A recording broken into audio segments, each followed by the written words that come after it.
How to make a game about an egg. Step 1. Crack an egg into a pan. Step 2. Fry it up, nice and solid. Step 3. Turn down the heat, watch it pop into an egg shape and wait for the eyes and mouth to form. Step 4. Make it dance to a swing version of Hall of the Mountain King. Step 5. Profit. Today, we're making a weird game about an egg. And yes, as per usual, it's going to be totally free, but this one is a bit different, more on that coming up. But why exactly am I making a game about this annoying egg? Well, I've always been jealous of indie devs who have a house style, whose work is instantly recognizable, and I don't really have that. But what I did figure out is that there's been a theme running through my work, and that theme is mastery, the joys of mastering a skill that seems initially unobtainable. Impossible Road gives you a task which is seemingly impossible at first, but through determination you will eventually learn to ride through everything that the game can throw at you. Obviously Skate is about mastery, either that or learning how to break your face bone in as many ways as possible. And even Food Run was about perfecting highly choreographed platforming runs with just a single button for input. I'm still not sure where Bully fits in, to be quite honest.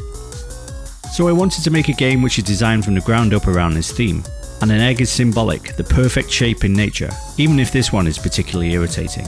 And it's especially irritating because of the type of gameplay I've picked out for it, so let's get into that.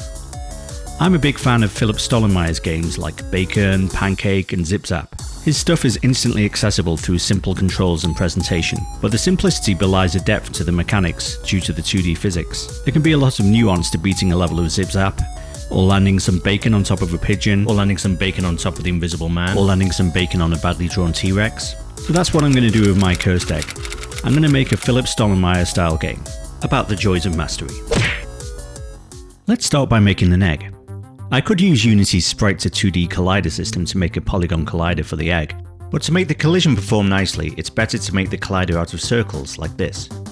We can hide this later by drawing a proper egg shape using a sprite, and no one will ever know. Okay, let's make a basic level. Screwball Scramble was one of those games I really wanted as a kid, and it shares a lot of DNA with Philipp Stollenmayer's games with its mechanical nuance.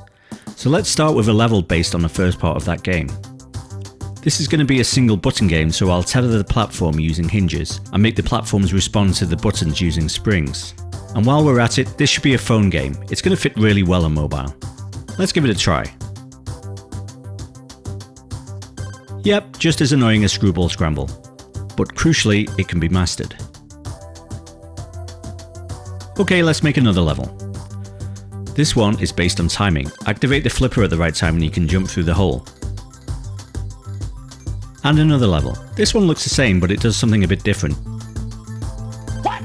Yep, it trolls the player. And there's going to be a lot of that going on, so I'll try not to spoil too much. Like this one. Okay, that's the last one I'll show. You'll have to play the game to see more of that.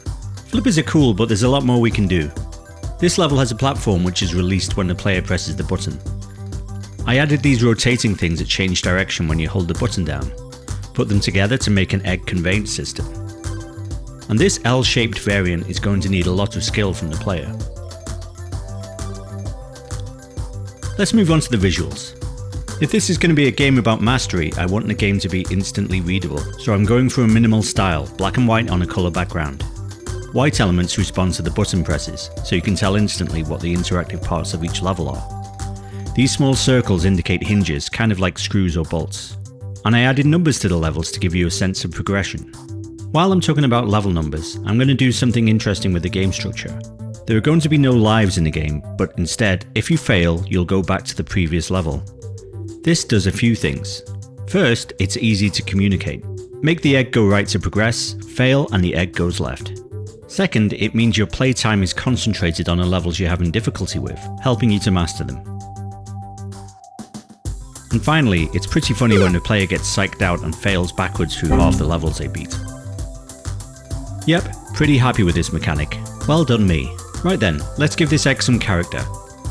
I like animated shows with quirky, often nonsensical characterizations, so I'd like to do something similar. And adding a yellow yolk to an unbroken egg is not only nonsensical, but it gives us a place to put the egg's face. If I were an illustrator, I'd be able to draw a more detailed, realistic face for the egg. But I'm not, so I can't. Let's move on to sound. I really like the sound design in GoNNER, where they decided to move away from realism towards something more playful. The sounds don't make literal sense, but they are fantastically visceral. The sound designers did a great talk on this, by the way, link in the description if you want to watch that. There isn't as much going on in this game, but I'd like to take a similar approach. For collisions, I'm using samples from vintage drum machines like the Roland C78 and the TR-808, and then I'm running them through a custom effects rack to tweak them up a bit. For the Egg's voice, I tried some voice work from a sample pack that I have, but it's a bit too generic, too lacking in personality. So instead, I decided to synthesize the voice from scratch. In Arturia's Pigments, I used a formant filter to make the synth sound human, or at least animalistic, and then ran some random LFOs to modulate the filter and the pitch. From there I could simply cherry pick the output for snippets that sound like vocal phrases.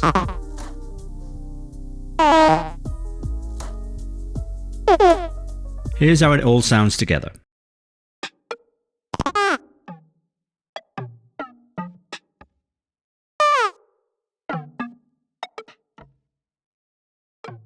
Nice. Now another game series I'm a big fan of is WarioWare, especially the Game Boy Advance games. The 5-second levels were a big inspiration for my Egg game, and it seems like the designers realised that if they have these short, intense levels, you're going to need little breaks, which they provided in the form of short animations. And since I'm stealing from the best today, I'm going to do the same thing. Luckily, Unity's timeline tool is pretty solid. It's not going to beat out After Effects or the OG master, Adobe's sadly departed Flash. Ah, Flash, how we've missed you. But seriously, the editor was cool and in many ways hasn't been surpassed. Anyway, where was I? Timeline is pretty capable for authoring simple animations and syncing audio, and definitely an underrated part of Unity's toolset. I also used it for that stupid egg dance at the start of the video, which I turned into a title screen animation. Wait a minute. Take us back a few seconds. Enhance. There it is, the game's name. Egg Goes Right. Simple. So let's talk about how you can get the game. I've already said it's a mobile game, so I'm happy to announce it's available right now on the App Store, link in the description below. No subscriptions, no ads, just a free little 20 level game you can play while you wait for the bus. And don't worry, I haven't forgotten all you Android users. You can find the APK in the description below for all your sideloading needs. So yeah, I'd be really interested to see what level you get to, what levels you get stuck on and how many of you manage to complete it. So let me know in the comments below. And maybe drop a like on this video or a nice review on the App Store if you appreciate the free game. See you next time on Indie Dev Lab.